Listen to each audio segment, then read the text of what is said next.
pledge allegiance to the flag of the United States of America and to the republic for which it stands, one nation under God, indivisible, with liberty and justice for all.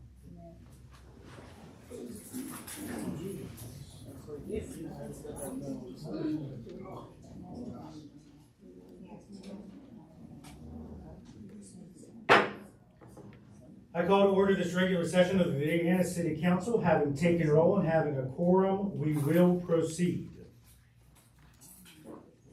The first item on our agenda this evening is our public forum. We have two individuals that have signed up to speak tonight. The first of which is Tara McBride.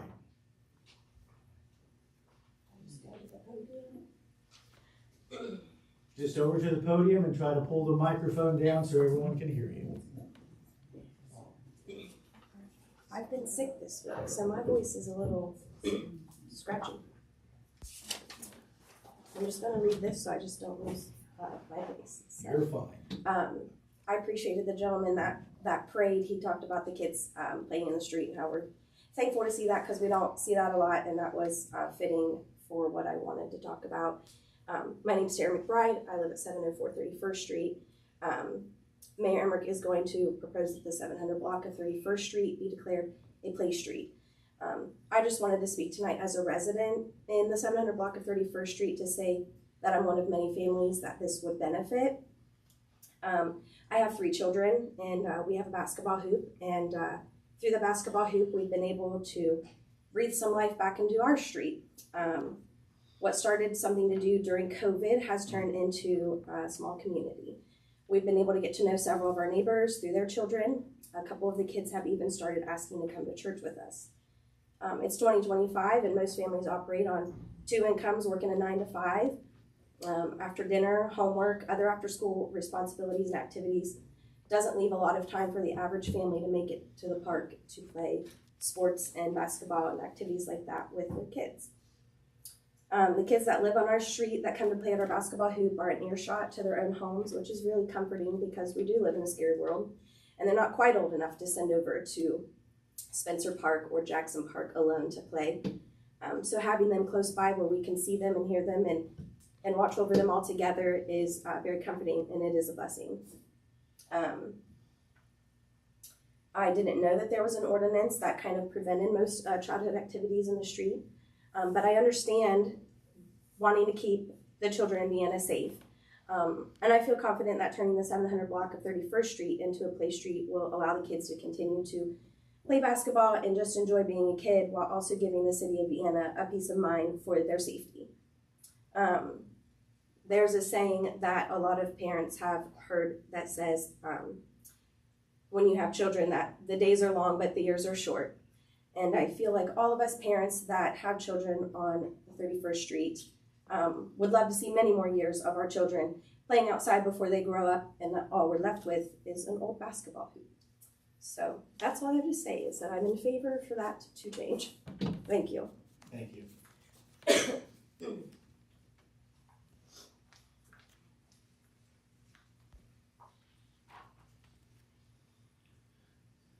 Next we have, and if I'm saying, is it Alan Schultz? Yes. Did I say it right? Yep. All right.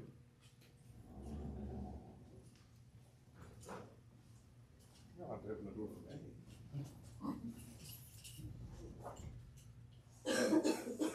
Good evening. I've never spoken in front of people, so bear with me. I wrote something down, and every time I read it, I just sound like a robot. So I'm going to fold it up. Speak from the heart. Again, my name is Alan Schultz, and I live on 705 31st Street in Vienna. Like that young lady who spoke, I also do have 3 children. I didn't grow up in Vienna, but I worked for Vienna for 10 years right behind this building on the ambulance service. Driving around town or walking, I would see children playing basketball, and I would stop and shoot ball with them. Right now I work for the Wood County Board of Education, but I also do a part-time job, deliver pizzas. When I'm delivering pizzas, I see children playing in the street. And what do? I stop and shoot ball with them. They love it. And then I go back to work. I'm in favor of this.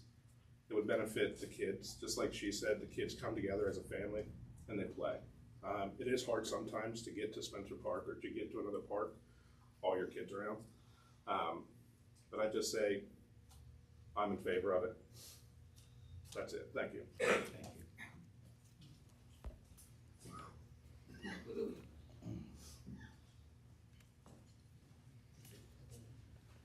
The minutes from the regular council meeting on May 22nd, 25 have been printed, posted, and circulated. Are there any corrections to the minutes?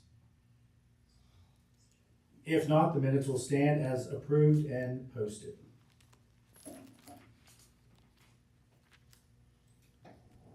Up next, a report from the treasurer. I reviewed the reconciliation funds dated June 6, 2025 in the short budget report at a high level and compared them to the previous month. The accounts are in order and the city of Vienna can pay its bills. That's item number one. Item number two, going through on May 29th, we had a sort of a closeout meeting with our state auditor. We don't have the final report yet. They stated that they focused on revenue and on cash, and they had no major findings. So there'll be a report out on that area, and then we can talk more as a council whenever we get the report. That's it.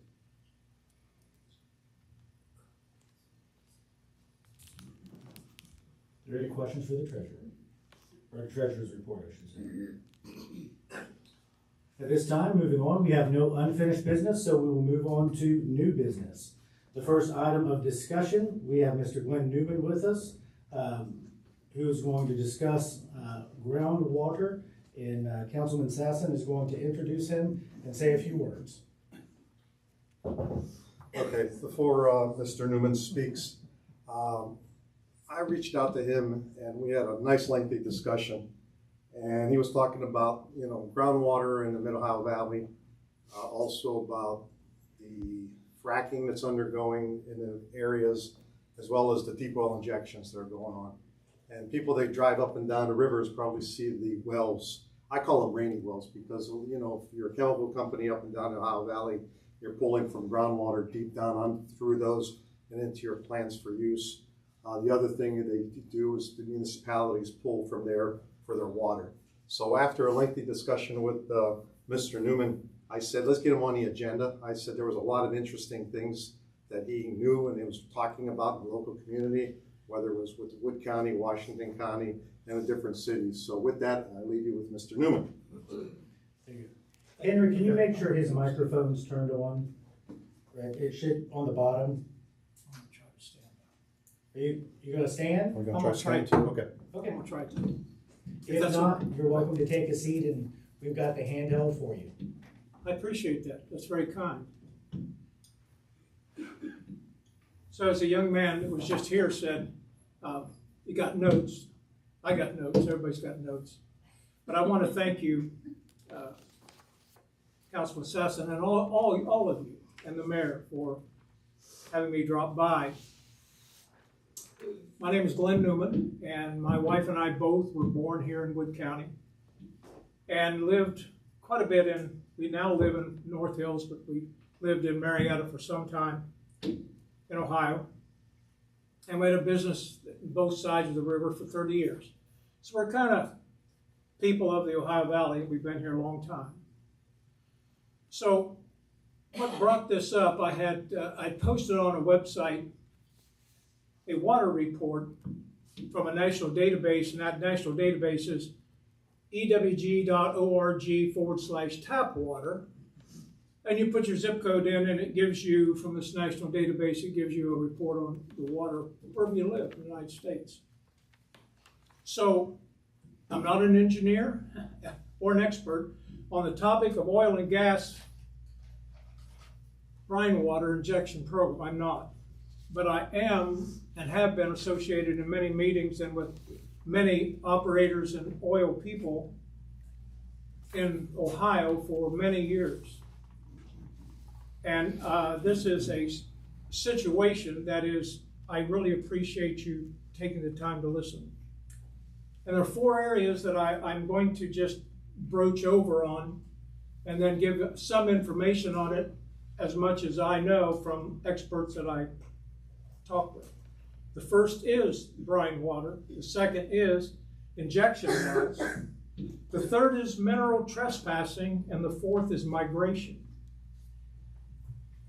And so when we hear what is brine water, what is brine,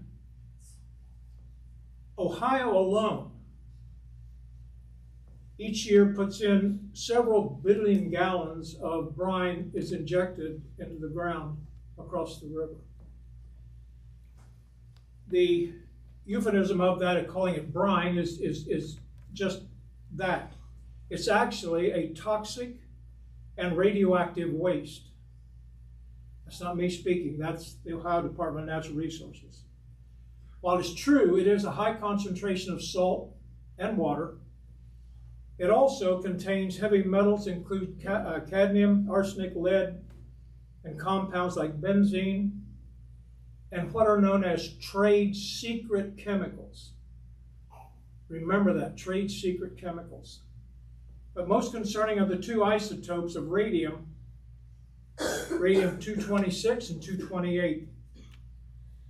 The Ohio Department of Natural Resources confirms that this comes back. Ohio is the ODNR over there is the sole overseer of the injection wells, and they, in turn, are the total last word in Ohio on the operation of these wells. When this drilling began several years ago, we had a president of a large oil company come to one of our meetings and express to us what brine water was. And I'm going to quote him. It's what you would put your turkey in at Thanksgiving to then baste it for your Thanksgiving dinner. It's just salt water. That is true to a certain extent. It is salt water, but that's not all.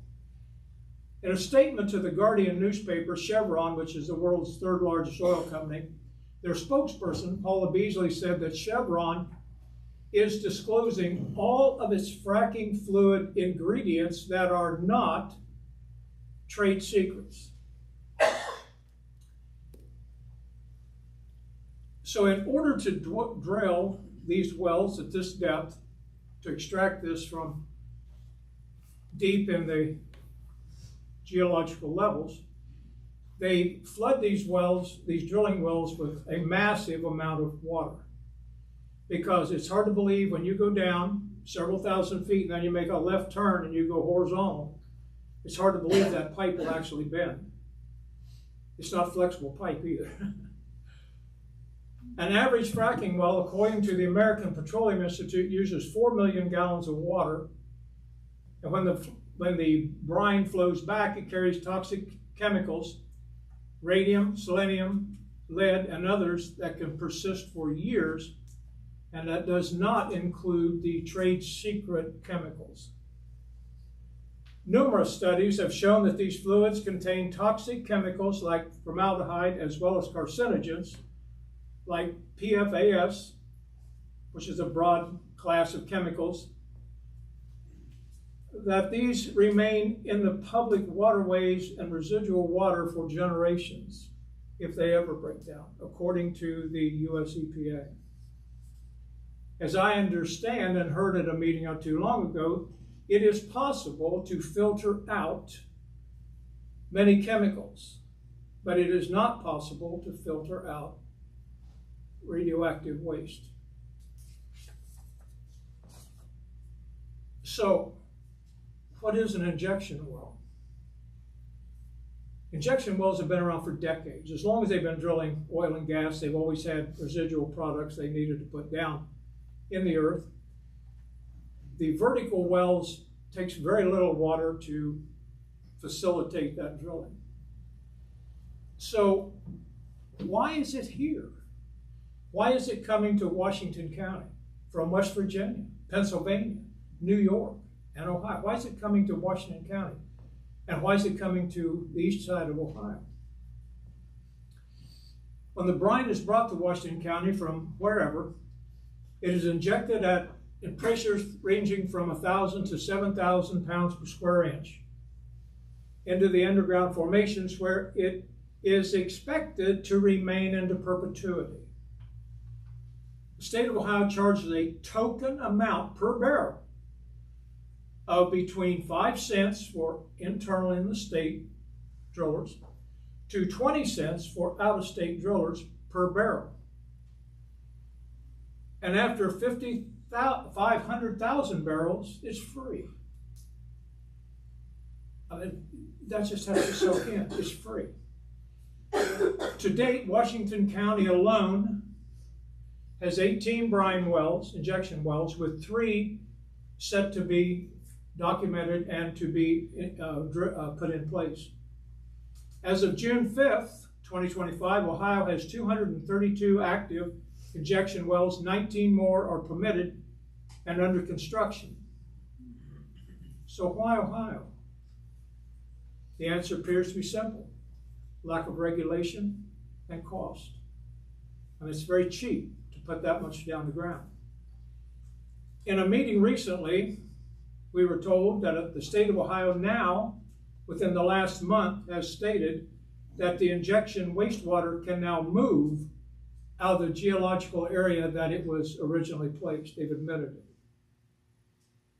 These wells receive millions of gallons of so-called brine from Ohio, West Virginia, Pennsylvania, and some from New York. And now it's arriving in Marietta on rail cars. In Washington County, the amount of brine water injection varies, but here's a breakdown from recent figures as published in the Marietta Times.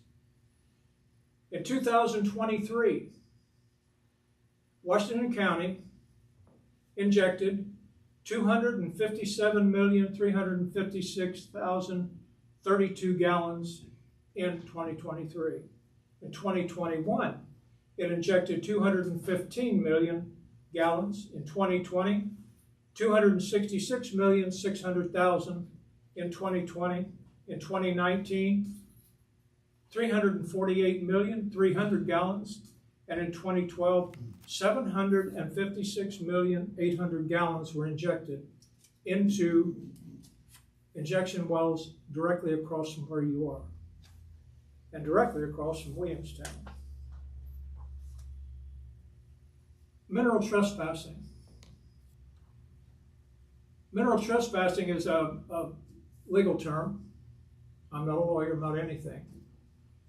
But this occurs when a company unlawfully interferes with underground mineral rights, whether it's oil or gas or whatever they're doing.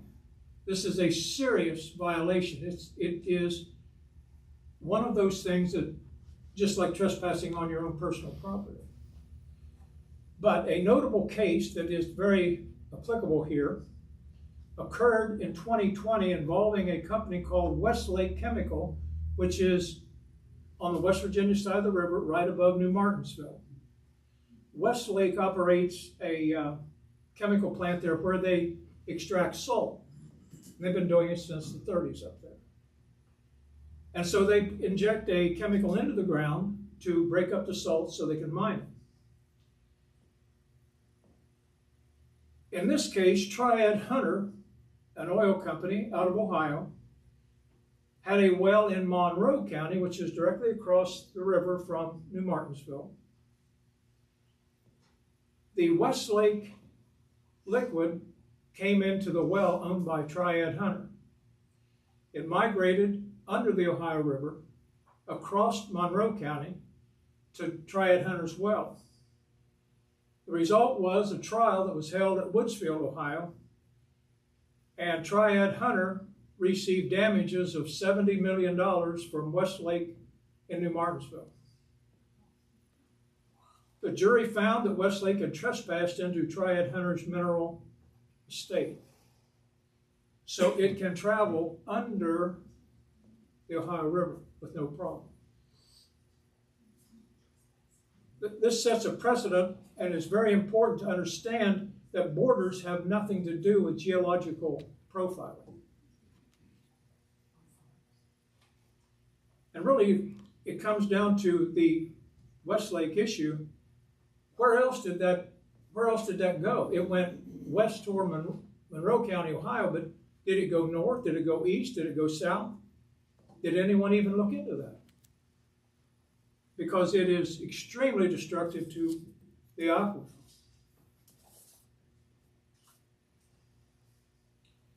My last one, which is very important, is migration of brine water. This one comes down to really what this is all about. I'm going to give you two names of two gentlemen who I know, Bob Lane and Bob Wilson. They both live in Washington County.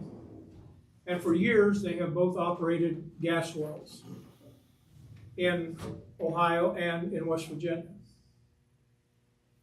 And several years ago, they began seeing their wells flooding out with very heavy brown water. These are two men that grew up in the oil patch. Bob Lane's my brother-in-law. We graduated from high school at the same time.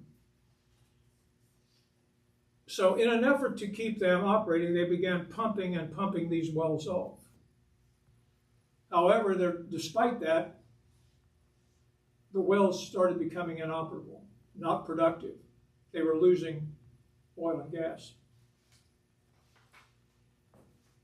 The situation escalated until both men entered into a lawsuit in Ohio right now, and it's in court, for suing for this very thing of trespassing by injection wells into their wells.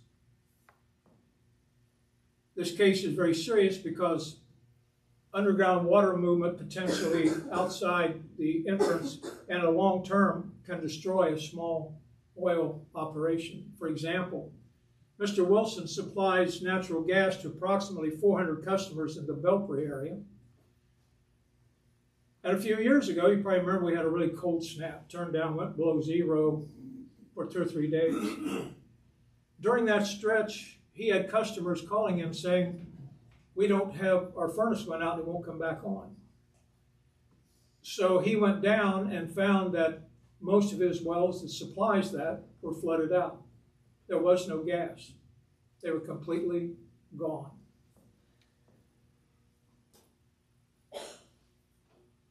Many of those people today have had to find alternate ways of heating and cooking in their homes. That's right in Belpre. The issue that the Wilson wells were flooded make it impossible for them to produce enough gas to meet the demand. So the people in their homes, many of these had wells on their property and they got free gas. And those people now have no gas, free gas or any gas. And that is directly across the river. More and more of these customers are forced to seek alternate energy sources regardless of whether they can afford it or not, and most of them cannot. Lane said recently in a meeting that was out at Warren High School over this issue, they've ruined our wells, but my biggest concern is I've got great-grandchildren now, and I look into their faces and I think, what in the world are you going to drink if something about this isn't done? In 2020, the Ohio Attorney General's office produced a report stating that the Redbird disposal well, which is at Vito, Ohio, in Washington County, had spread to other wells. They left out the part that flooded out onto Vito Lake. And this is toxic waste. Washington County has over 10,000 oil and gas wells. Some operational, some went out of existence many, many years ago.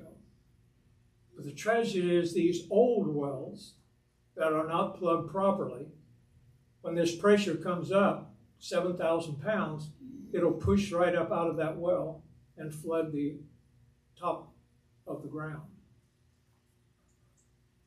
I was told by a company that manages oil and gas wells that now gas wells in Boaz are flooding out. During the lawsuit by the Bobs, Bob Lane and Bob Wilson, they had a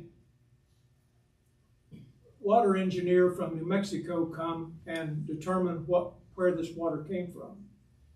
And he stated to them that injection water is just like DNA. Given time, I can tell you exactly what injection well it came from.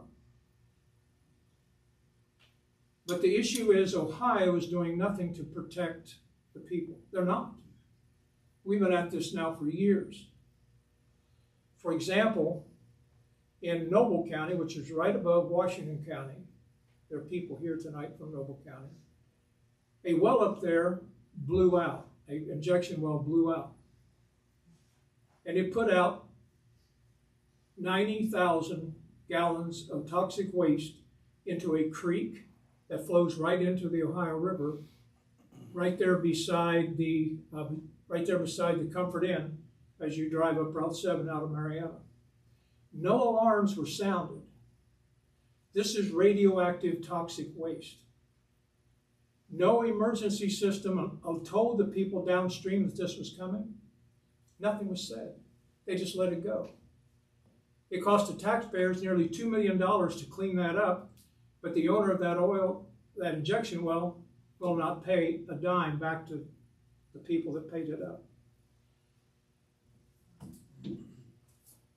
When it comes to oil and gas industry, I support it. I do. I'm 80. I've been around. We weren't in covered wagons, but we were right after that. Can you tell us what the Blennerhassett family was really like? Yes, I can. Thank you. That'll be another conversation. Harmon was an excellent cook. Anyway, I enjoy the benefits of oil and gas. I like cooking on gas. I like heating the house. I like plastics. I like that water bottle or the styrofoam cups, my phone, probably these chairs. I like that. I really enjoy these things. I enjoy air conditioning. This is petrochemical running here. I love it. I really like it.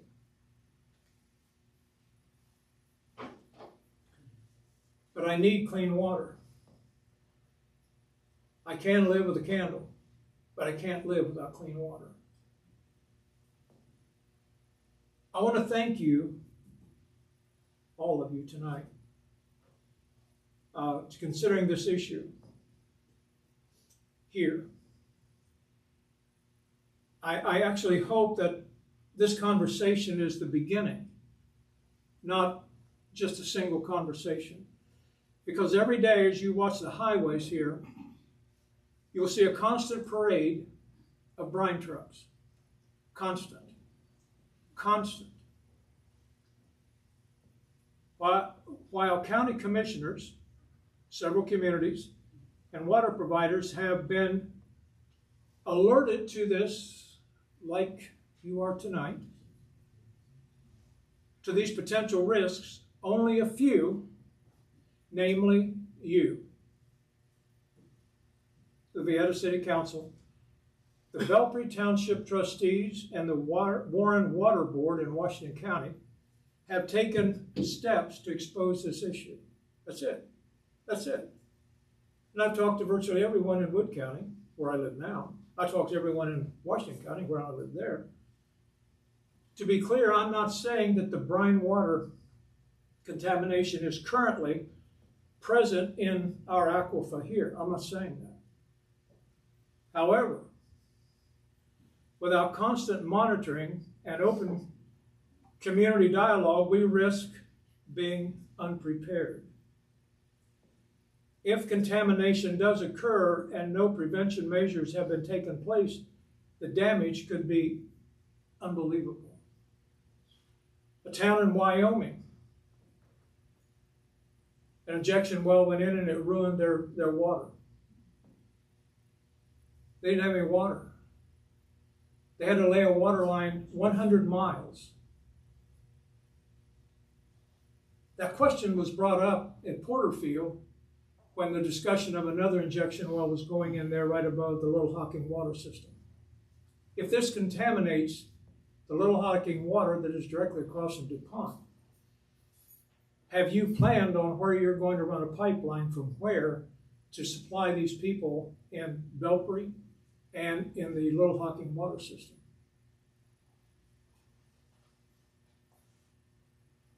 In the Torch area, there are fields that are now flooding with fresh water right now. 2 of those injection wells have been closed, but the fresh water is being pushed to the surface.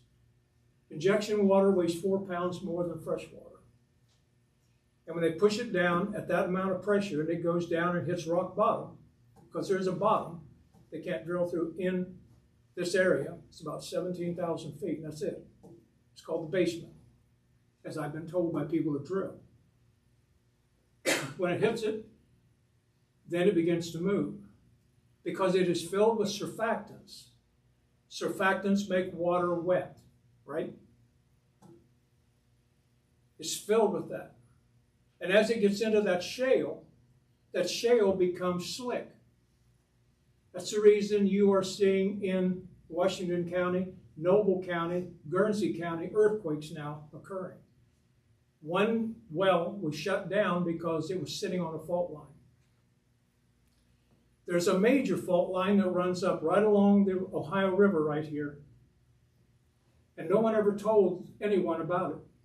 By putting this injection in here, once water hits that fault line, it has no resistance. And then there's a fault line that comes down through Washington County, heading straight across the river, right into nearly right here. Those fault lines are all on maps. They're everywhere for people to see, but no one wants to talk about this. Parkersburg is putting in a filter system.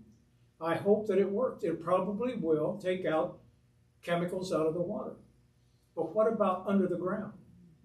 In the aquifer? They may be able to take it out of the water, but it's also in people's yards.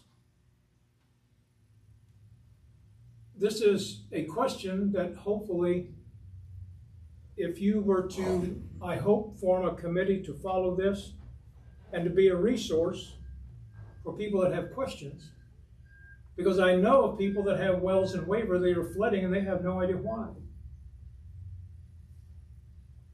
I've addressed the delegates from this county about this. County commissioners, no interest. I don't know why. I do not understand why. Because if this finds an easy way out of Washington County into West Virginia, it'll come. And I'm not here to frighten anyone or to say I know everything, because I do not. But there have been people sounding the alarm for years, and it just keeps getting worse and worse. And I like oil and gas. I like clean water better. And I appreciate you listening to me, what I have to say. We've held meeting after meeting. This is the first time a city council has allowed us to speak. And I appreciate that. Warren Water held a meeting at the Warren High School a few weeks ago. There were about 200 people there. And there were about 80 people there that had wells that were flooded out and empty, that they had them on their property. The issue is once they're gone, they're gone. They're not going to operate again. Bob Wilson operates his wells in the Belpre area. Normally, on a normal month, he produces 12 million cubic feet of gas. He's down to less than 5 now on all the wells that he operates there, that he sells to retailers to sell to families' homes. This is a very serious issue. But I want to thank you. Do you have any questions that I probably cannot answer? At all. We'll open it up at this time for council questions or comments.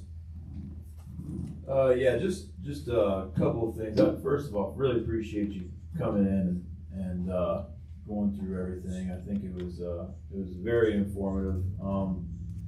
Just a couple of things I wanted to highlight, and I think you'd agree.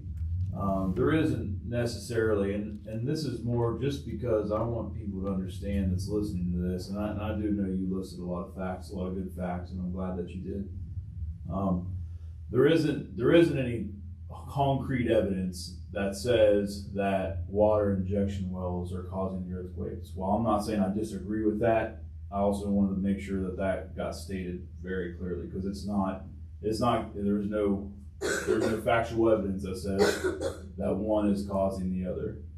And I believe that you stated that way. I just wanted to make sure that was cleared up. And the amount of rads that's actually found in the injection wells is very limited. While I do agree with you that there are radioactive chemicals found in the wells, it's limited, and it's limited to the fact where it's designated as non-harmful to humans. And I think I'd like to address that. Sure. May I?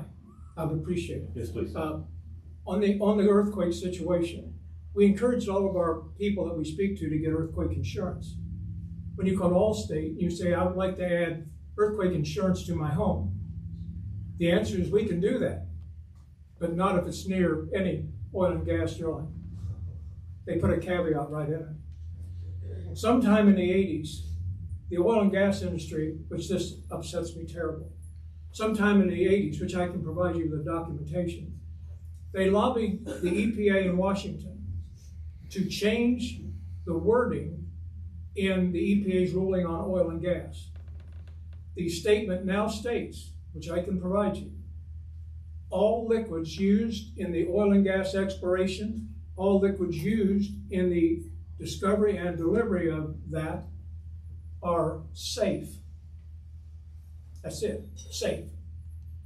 And that's the reason lawsuits against this are so difficult, because the government has stated that this water, even though you put a Geiger counter to it and it'll nail it, the government says it's safe. It's probably safe to do a lot of things that will really hurt you bad. Putting your tongue on a breaker box is not necessarily safe. So as I get into these things and I hear people talking, it hurts me. It hurts me to think that people, because companies and governments are people, they're not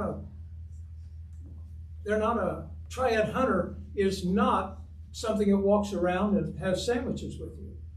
It's a group of people that make decisions. Westlake, that's as a company, but it's people. But they make decisions that I don't understand why they would even take a chance on our drinking water. And I'm as conservative as they come. But right is right and wrong is wrong. And I was actually considering bringing a sample of brine water in here tonight with a Geiger counter. But there's a law that says if I bring a deadly product into a building where there are people, you can have me arrested.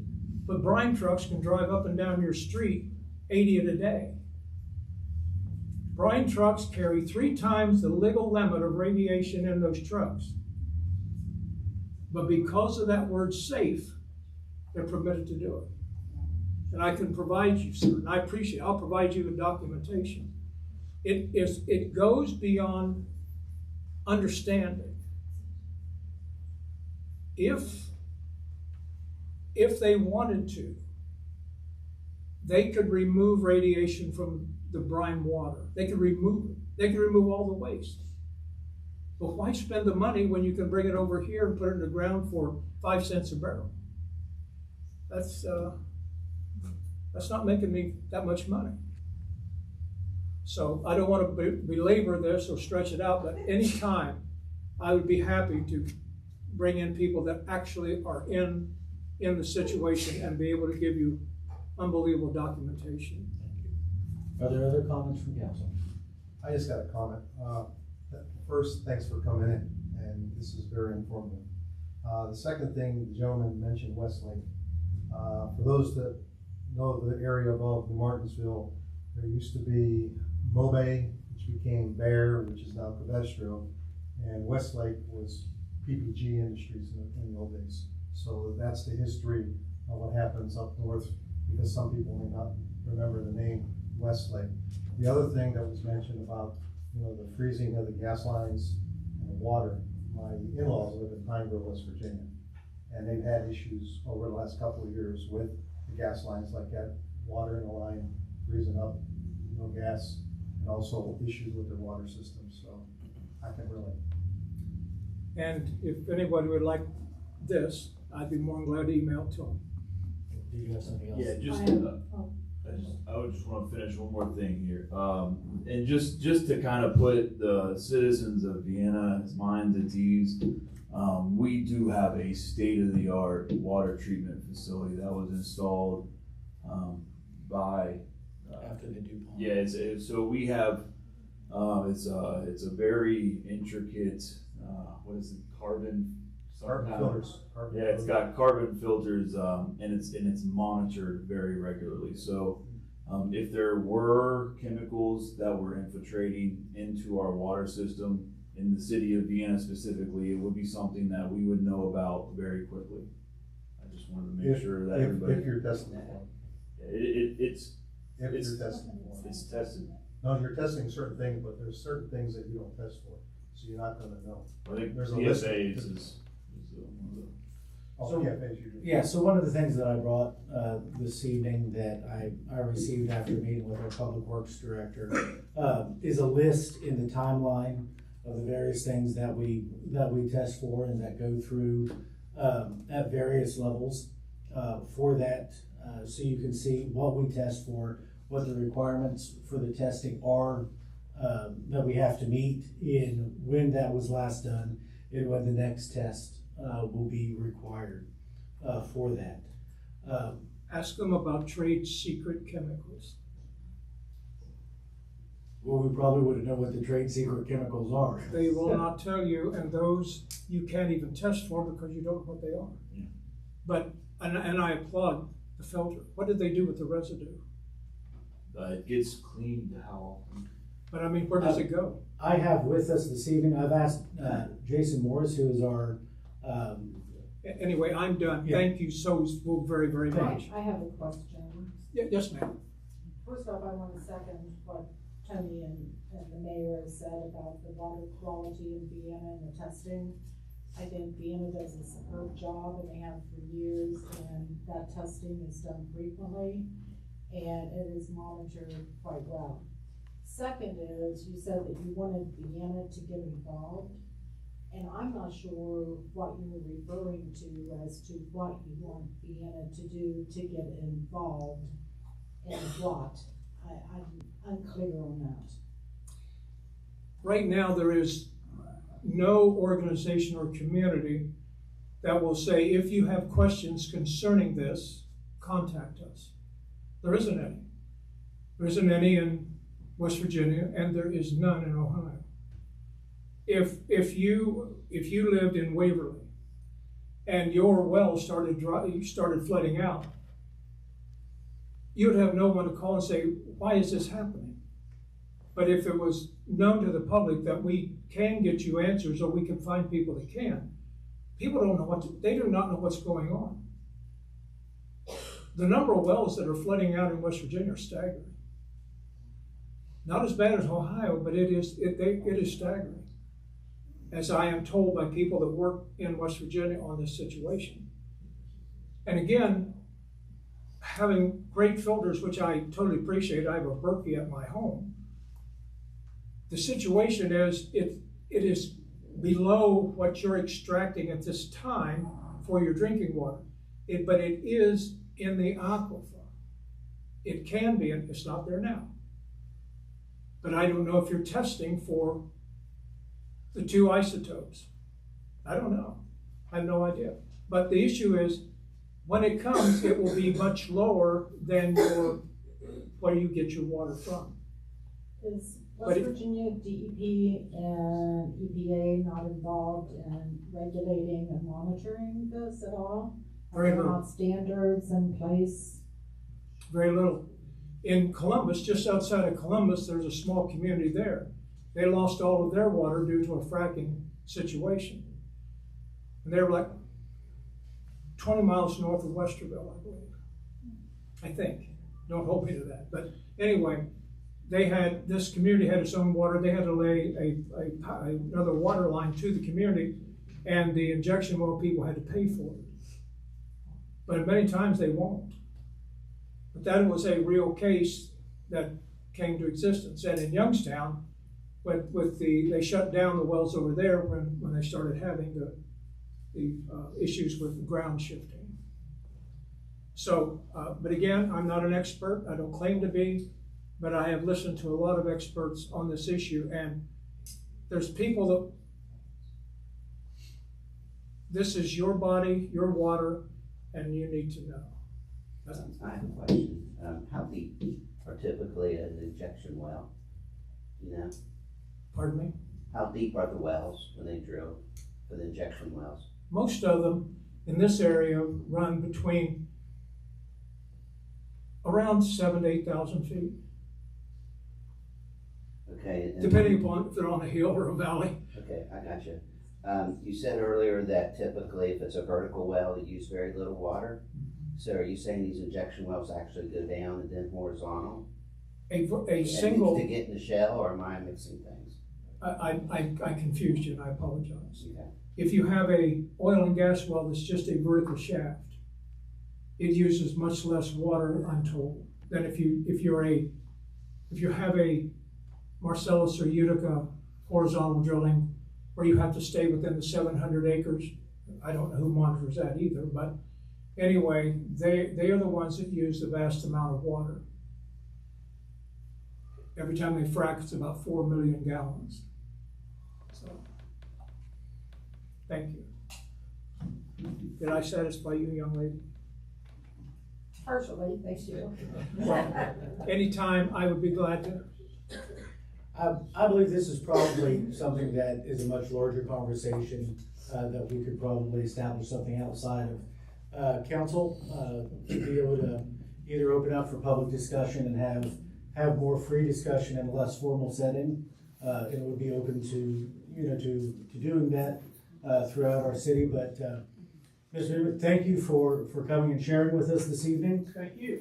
I do want to echo just kind of the point that we do have incredible filtration systems in the city of Vienna. And our water department takes their job extremely serious. They are extremely dedicated to the service of our community. One, because they love Vienna, and two, this is their home. This is where they live. Our water operators do not live far away in some distant land where they're monitoring from afar. But the same water that I drink is the same water that they drink. The same water that I shower with is the same water they shower with. Not literally, but you know what I mean. And they take their jobs very seriously, and I am very appreciative and very grateful for our Public Works Director, Craig Metz, our water operators, such as Jason Morris, that do a fantastic job and are truly 110% dedicated to ensuring that the city of Vienna has the very best drinking water that we can provide to our community. Maybe not the power, but at least the drinking water is. So with that, thank you again very much, and we look forward to having future conversations with you.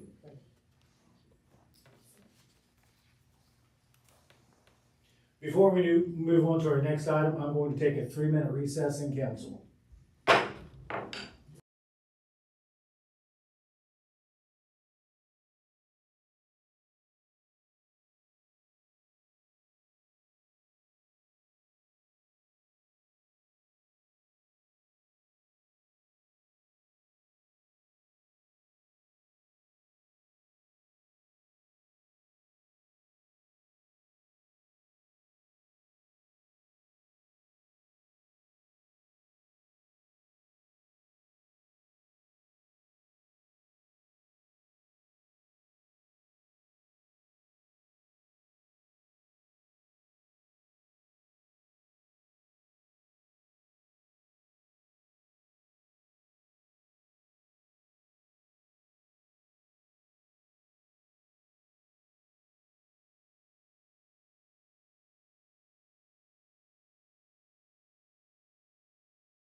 Yes. Let the record reflect that we have resumed our regular session at 6:53 p.m. Moving on to our next item, our next two items. Oh, item number 2, yes. I'm sorry. Our next item, item number 2, is the bid approval for our phone system. As you know, we are switching, or we started to look under the last council session to switch our phone and internet service.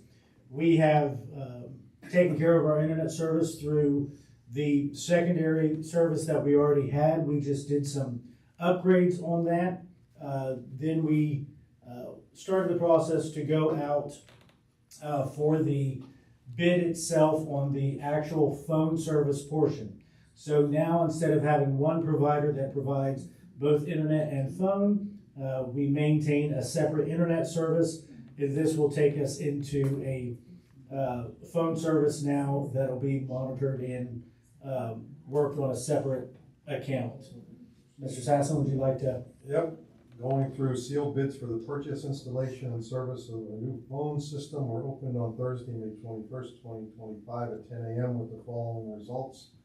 iTech for $1,852.54 a month with a $2,574.85 one-time charge.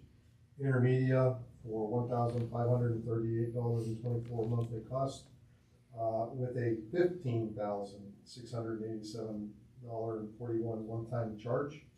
E25 at $6,795.77 for a one-time charge, and $8,374.16 for a one-time charge. So that was all up front. After careful review of the bid proposals, the recommendation for council approval from the Budget and Finance Committee for the purchase, installation, and service of a new phone system is iTech for $1,852.54 a month and $2,574.85 for a one-time charge. Funding the project will be from the city's general fund, pending council approval. Amount of funding request will be for the entire project. Do I have a motion? So moved. Do I have a second? I'll second. Open for discussion. So what you see in front of you is the bid from iTech, and that was included in the information with you. Because this was such a difficult situation for our city over the past couple of years, I wanted to ensure that I could come to council and speak very confidently of the bid that iTech was giving, and to be able to say that I'm confident that iTech and the service that they're going to provide us is going to meet the city needs. So I did two separate things. One, I invited iTech here to discuss what they were providing, how they were providing it, and what their levels of support were. And iTech, as you can see through the bid, they're using a third-party platform called Zoltis, which I was not familiar with. I tried to do some research about, and it is a very large nationally based company within the U.S., but couldn't really get a lot of information about it. So again, I asked and I scheduled a meeting specifically with the Zoltis representatives, and I was part of that meeting. My executive assistant, Teresa Smith, was part of that meeting, and I will say I was extremely impressed with the products that they were doing. That not only comes with the phone-based systems like we have right now, but it also utilizes a platform that we can operate via an application from our phone and a web-based, software-based application from the computer that is very similar to Zoom features or Teams or those types of things. As they walked me through this program and how it operates, it is very simplistic to use, very easy to use. Basically click and share, and you can transfer calls from your computer, you can do it from your app, you can make and receive calls via the app as you were doing it from your desk phone. You can also send text messages and various things that we don't have the capabilities of doing right now. We can set up conference calls. We can do a very large laundry list of high-tech style communication that we don't have access to. Following the meeting with iTech, then the subsequent meeting with Zoltes, I can say from my both personal and professional aspect, I can speak to this with great confidence and believe this is going to take care of our platform. One note to point is that we are contracting with iTech, not Zoltes.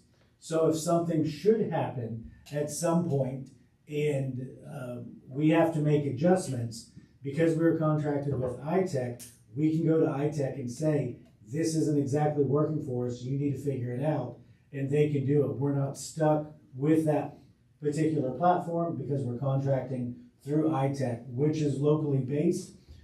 We can get one-on-one with those individuals, and we can get all of our issues resolved. A very important part of this is that when I was talking to the Zoltes representatives this past week, when you call in, like I said, it's a US-based company, they said that everyone that you call will be qualified to be able to resolve your issue from that call. They won't have to take your ticket, create a ticket, work through it, hopefully get somebody that can address it. They will be able to take care of the issues when they arise. And we also have a local team through iTech that will be able to address any just daily operational issues that we may have. Setting up new accounts, voicemails, whatever it may be, we can reach out to them and get that done. And I believe we have a rep in the back from iTech. Should any of the council have any questions that they want to have, but I am very confident that this is going to resolve a lot of our issues and save us a great deal of money.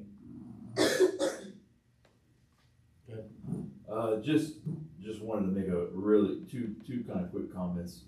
First with because this as I was going through this, there were some things in here that kind of caught my attention. I had a chance to talk with Mayor beforehand, but the E25, for example, it says in the bid package that it was a $6,795 one-time charge, and if you look through their actual bid, it does state that as a monthly cost. So it was $6,795.77 per month. Yes. And then at $8,300. So I know that was a little mix up there, but I just wanted to make sure that was cleared up for everybody that's listening, because otherwise, why wouldn't you just choose the $15,000 and be done with it and never have to pay a monthly charge?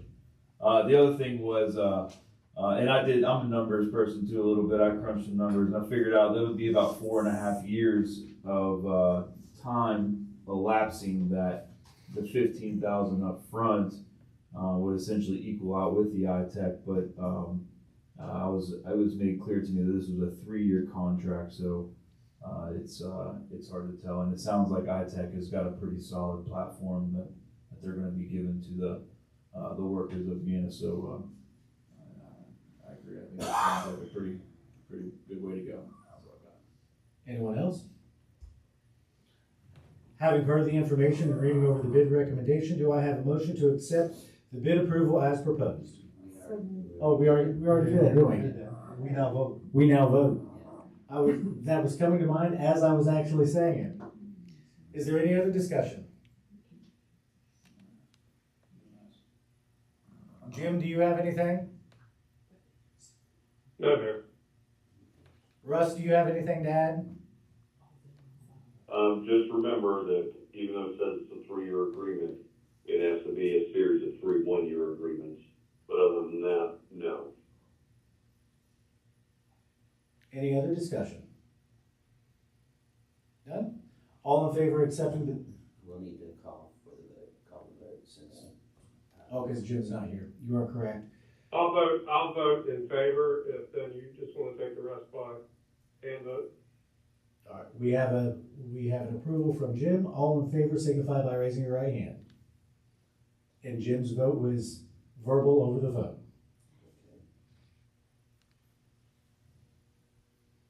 Motion passes unanimously. Thank you, and we look forward to getting started on that as soon as we possibly can. Thank you. Thank you.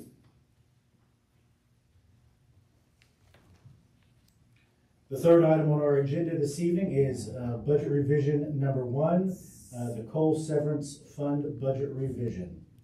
What we're looking to do there is take $49,564 out of the unencumbered fund balance, which is account 299-02, and move it into the revenue line. And then down below, you guys can see that it's going to be used for streets, which is account number 570-58 for capital outlay for the $49,564. Do I have a motion to accept budget revision number 1? Nope, you gotta, do I have a motion to talk the second, right? Right, but I have to have a motion in a second. Motion. Do I have a second? Second. Have a motion and a second, open for discussion.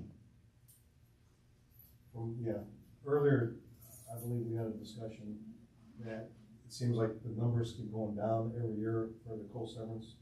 And I think you stated this always goes into streets, correct? Okay. It's designated and goes into, the carryover goes into streets. Okay, just one double check. That's all I have. Any other discussion? Having a motion and a second, we will now vote on approval. Councilman Leach, how do you vote? I say yes. Councilman Leach has verbally stated yes. All others, raise your right hand if you approve. Motion passes unanimously.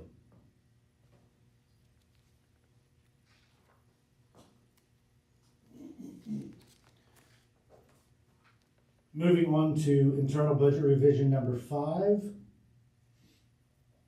Councilman Sassen. Hey, before I get started on this one, Jim, in the past, when you had a bunch of them like this for the end of the year, did you do line item by line item, or did you group them as one? Well, this is a pretty big one. I would say that everybody's reviewed it. I have as well. And I would group it as one unless the mayor has any objection. I do not. Okay, we talked about this as budget and finance, that do it as one, but get input from you, so, okay. So going through here, everybody's got a copy of this, and what we're doing is it's towards the end of the fiscal year. Amy's got all of these adjustments to go from one account to the other account to adjust for the shortfall for various items. So there was, for example, in the mayor's department, funds were being moved from legal publications into retirement. So that was for $500 and so on. So that's one example of all of them that are on a sheet that you guys got on your screen. So do I have a motion? I'll ask for the motion in a second. Okay. Do I have a motion to accept the budget revision as submitted? Do I have a second? I have a motion and a second. Open for discussion. Open for discussion.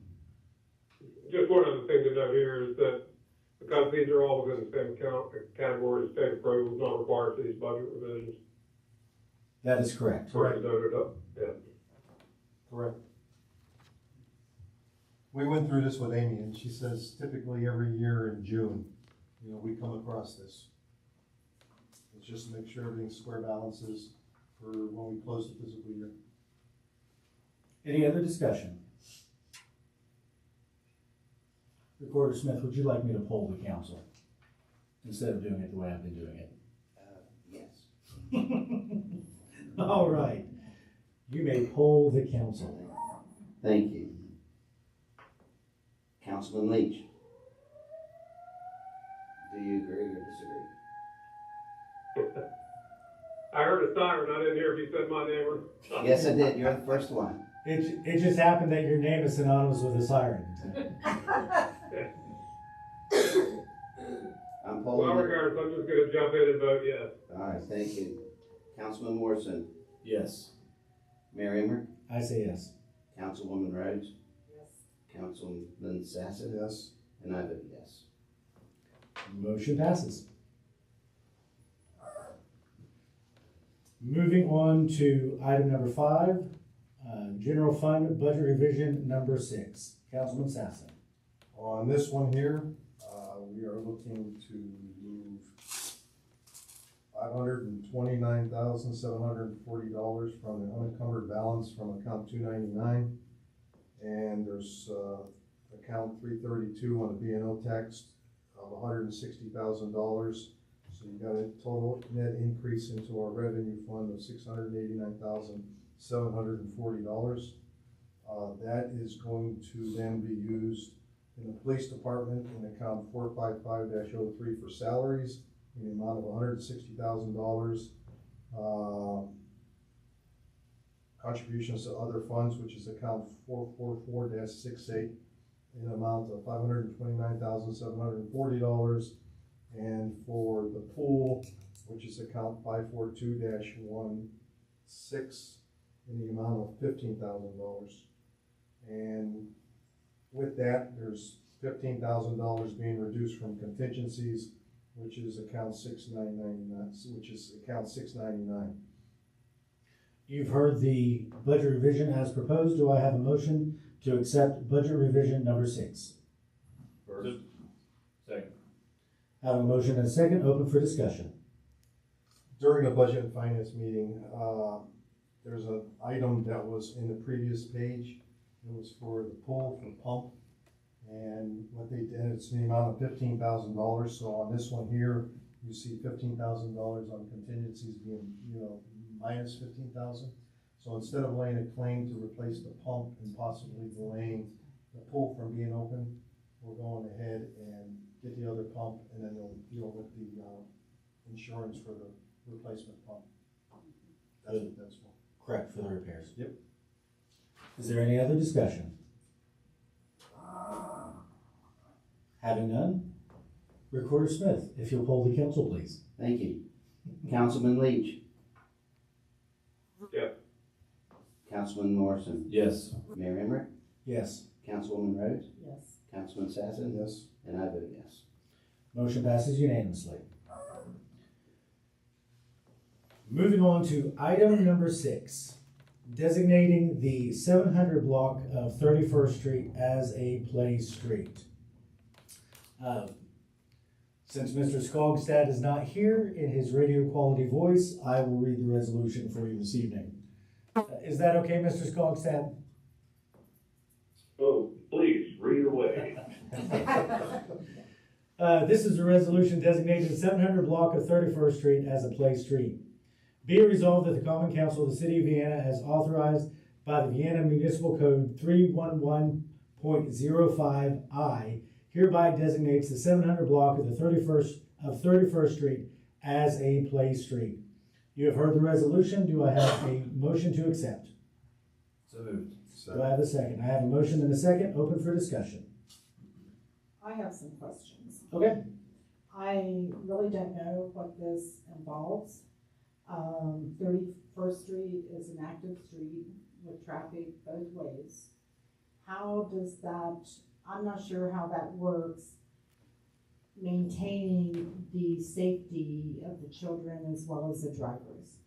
I think that, in my opinion, unless there's something that convinces me otherwise, it seems like this would be a big liability issue unless you're blocking the street off. Because we've all seen kids, I live next door to two kids, I mean, they're teenagers now, but they grew up, they would be out, riding their bikes, playing ball, had a basketball hoop and everything else. And balls, go out into the street and they run after them. And I'm just real concerned about the safety of these children. And, drivers, I think we all intend to be very observant, but that doesn't happen all the time. So I just want to know how this is going to work, and because I have no idea. So did you look at the 700 block of 31st Street? No. It's a very small road that is not traveled by really anybody other than people that live on it. You go, like one block this way. It is not pass through to any other destiny, you wouldn't use that as a route to do. Devon Street? It's not a dead-end street, but it's a very I don't want to say underutilized street, but there's not a lot of traffic on this portion of the road. When this situation first got brought to my attention, I addressed it with Mr. Skogstad to say, how can we do this? This is a city ordinance that has been applied and can be applied throughout the city.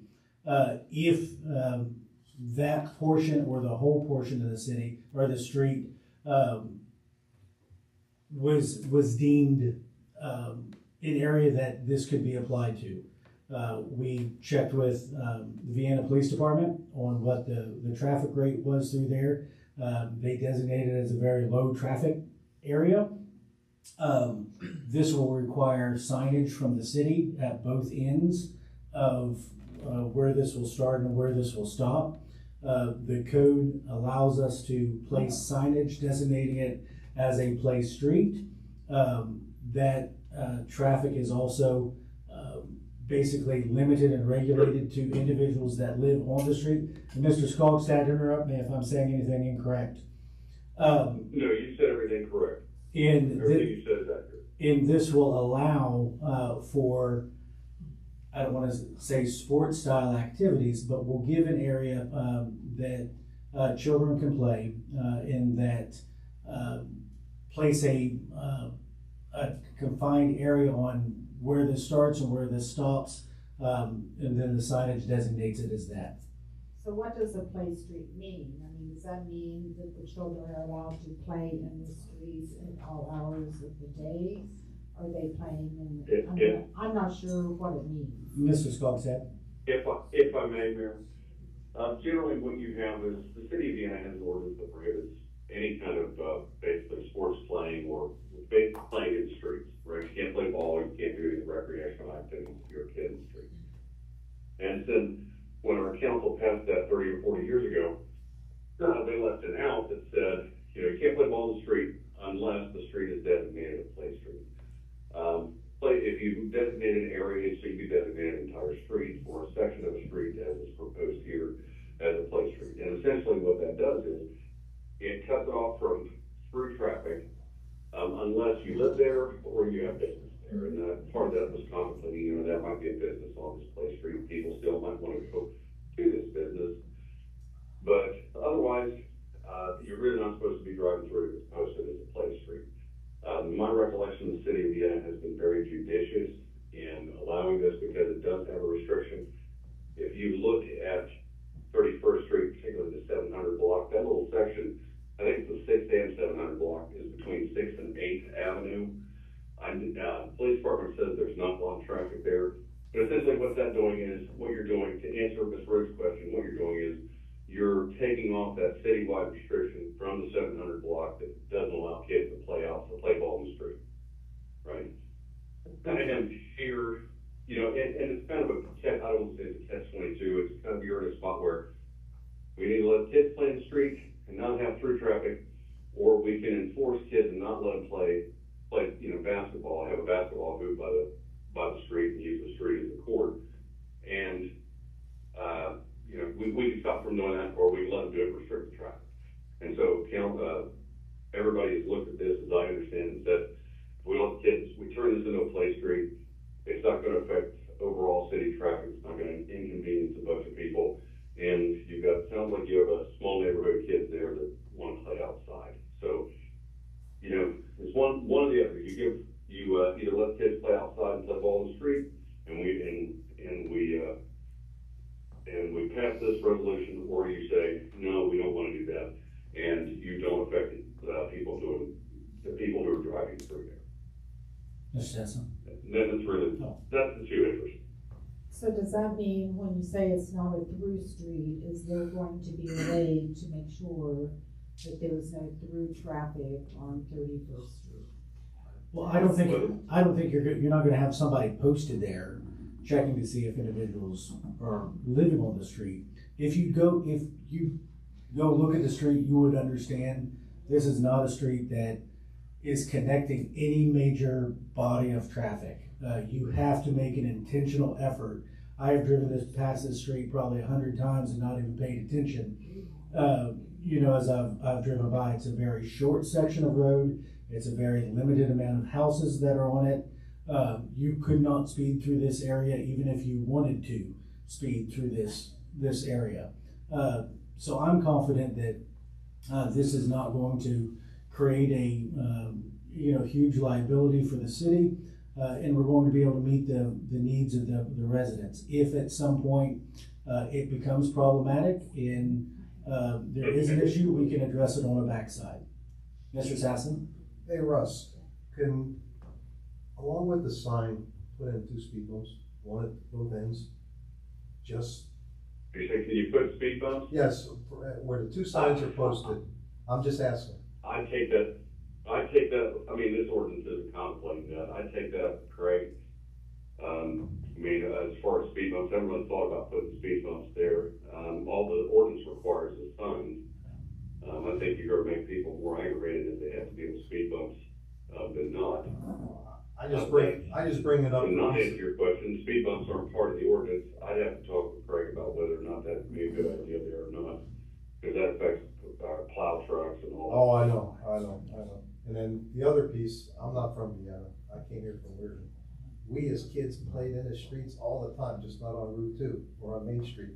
That's the only place you had. You played touch football, kickball, you name it. You were out on the streets. Why? Because we didn't have many other places to play.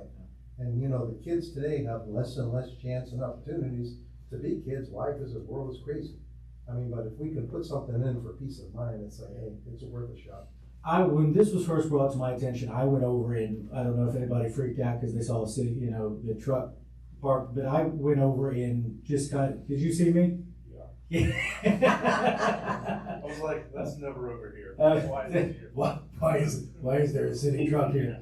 I went over and I sat, I promise I was not creeping on anybody. I wanted to see if there was traffic coming up and down the street, and I sat there for probably, 15 minutes or so, 15, 20 minutes, and at one end of the street, and there was no traffic on the road. I actually didn't even see anybody out on this road. If I felt that this was, and speaking of a father, I would never put my children in harm's way. And if I felt in any way that this was putting somebody's children at harm, I would have just said no. But after discussing this with our police department, Mr. Skogstad, and visually witnessing the traffic on this street, and if you get an opportunity to go over and see it, you would completely understand that this is not a road that, traffic, we couldn't do this to 28th Street or 23rd Street or even 39th Street where I live. But this is a very underutilized section of street, and I think will meet the current needs of the residents that live there. I can't let you speak right now. Yeah. So it's funny this. First of all, I want to just commend Mayor Emmerich for how quickly this was resolved. This was something that was brought up May 22nd. I heard about it at least on May 22nd, and I think it was pretty recent after it kind of all came to light. I had a family member tell me about a ordinance in the city of Vienna that didn't allow kids to play in the street. And I said, no, it doesn't. I played these streets every day when I was a kid. There's no ordinance that says that. Well, I got on the city website. I started scrolling through, and sure enough, there's an ordinance here. And I started reading through it. But, I think this is a beautiful thing, personally.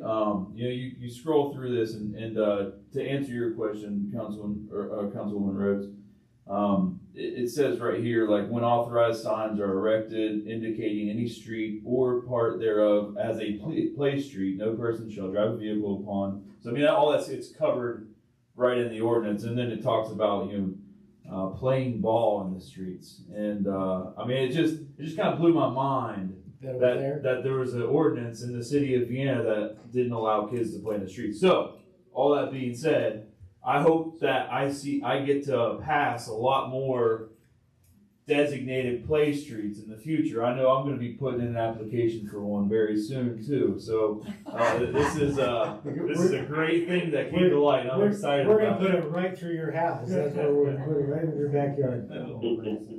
Yeah.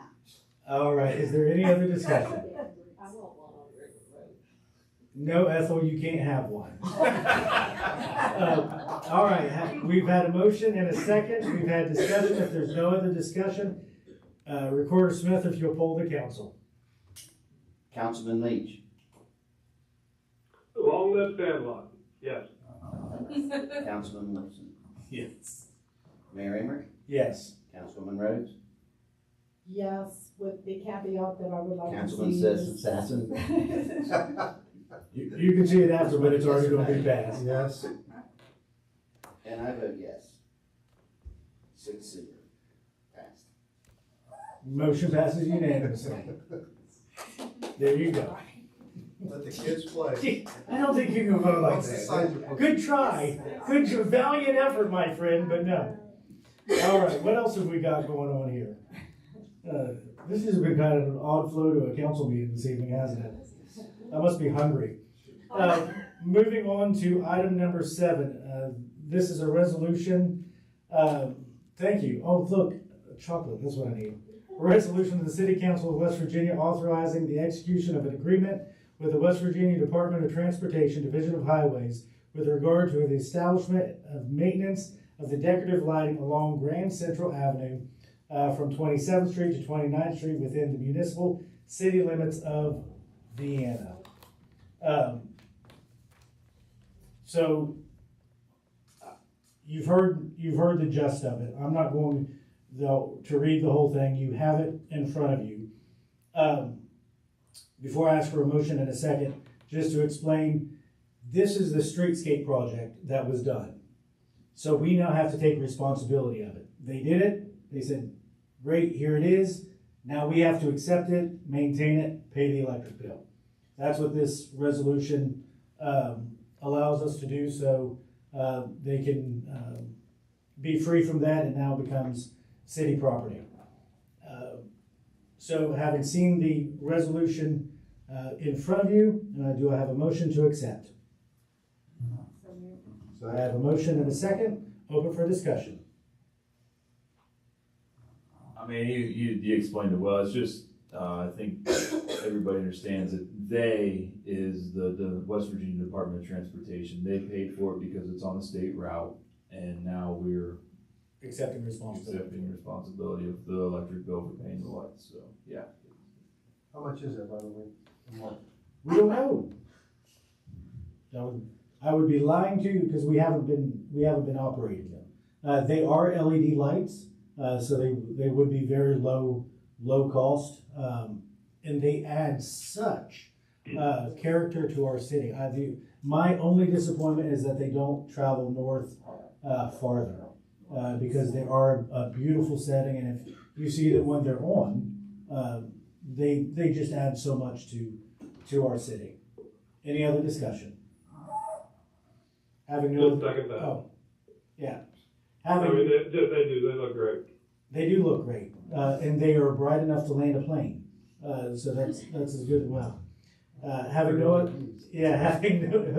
no other discussion, Recorder Smith, will you poll the council?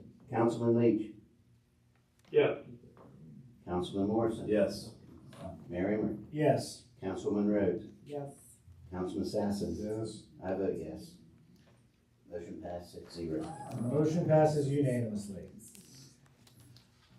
All right, well, that got us through our agenda this evening, and it's only a lot of discussion, but it's only 7:30, which is great. So, moving on now to reports, standing boards, and committees. Does anybody have anything that they'd like to report or talk about? Yes. Just with, Park Board and, the VRIA, I just wanna kind of let everyone know on the upcoming, agenda, I'm gonna request a couple items be added, but one in particular, we're looking at having a outdoor hockey arena installed on the park that was donated graciously to the VRIA, so I'm excited excited to see that coming up, and also, yes, I'll have a couple things coming up on the next agenda for council. Looking forward to it. Anyone else? Anything from the planning commission? We have the next meeting on April 28th. April? April, that's a long way off. That- July. I must obviously not be the only one hungry this evening. July what? 28th. 5:30 p.m. Henry, you got anything? Yeah, next budget and finance meeting, July 1st at 4 p.m. I've got a couple of announcements.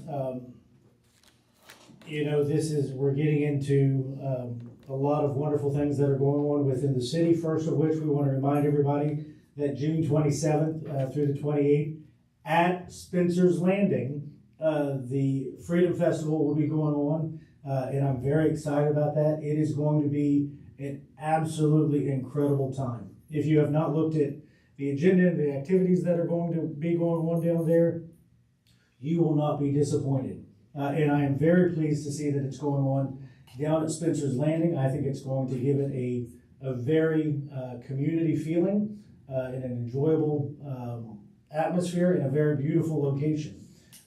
We have worked very hard in coordination with the Friends of Vienna, Public Works, the Vienna Police Department, and the Fire Department to ensure that traffic patterns, parking, security, and setup all go the way that they're supposed to go, and look forward to that wonderful event. They also wanted me to announce that there is a murder mystery going on. It is not my murder mystery, thank goodness, but there is a murder mystery that will be going on June 14th at 5:30 at the I Don't Care Eatery in Spirits. If you would like to be a part of that, where'd Jack go? Jack leave? Yeah. Barb, do you want to say anything about that? They're wonderful. They really are entertaining, and it's a very good evening. So if you'd like to get tickets for that, you can get them here at the city building, and those that goes to support the Freedom Festivals. Rod, do you have something? Yeah, if I could just add, with that, the cost of getting in, you are entertained. This will be the third series, so to speak, of this group that's coming up, and they use characters from Vienna's Distance Past, and also from Marietta as well. Meals are included, social hour, the meals there, the finger food, things like that's included in your cost. So it's a great time, it's a good evening, it's well worth the price, and I wish I remember, I think the price is I think it's $65. $65 per person. So if you want to be a part of that, reach out.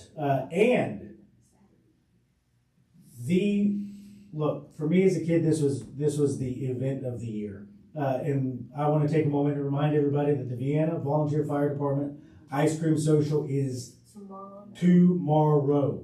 I think I said June 14th or one thing, but I think I put the right time and date. So many things going on.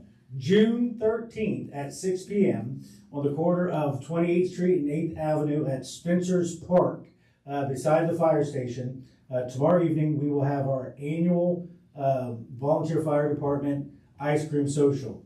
If you would like to volunteer and make cakes, cookies, pies, you can buy them, you can make them, whatever you want. I'm sure they will accept them greatly to go and support that. We cannot tell our Vienna Fire Department, our volunteer, and I want to stress this again, volunteer fire department, and if you saw all the calls on my phone that the emergency services get, they stay busy at all hours of the night. And this is one way that we can show our appreciation. So go buy your tickets, and I say tickets, come out, support, have a great time. I encourage all of my other council members to come out, support, and help volunteer, pass out hot dogs, hand out cakes, dip ice cream, do all of those wonderful things. I may end up in the Dilly Dunker machine, I don't know. So we may have record-breaking fundraising this year as a result of that, who knows. But mark that on your calendar, make sure to come out to it, support the men and women that support and serve our community so very much. With that, do we have anything else? Yeah, 19th of June is a holiday, Juneteenth. June 20th is West Virginia Day holiday, so everything's closed. That means our next meeting is the 26th. Yes, the city building will be closed both that Thursday and Friday, along with operations as a whole. Anything else? Yeah. So close. I just wanted to say, Mrs. McBride and Mr. Schultz, I really appreciate you guys coming, bringing this to our attention. That's awesome. I really am excited about this because I'm not kidding. They think I'm kidding, but I'm really going to be submitting my own application very soon. So thank you so much, and I hope you guys continue to, tell your friends about this because I want to see play streets all over. This is the for city. kids to play in the streets, not adults. All right. With that, this meeting is adjourned.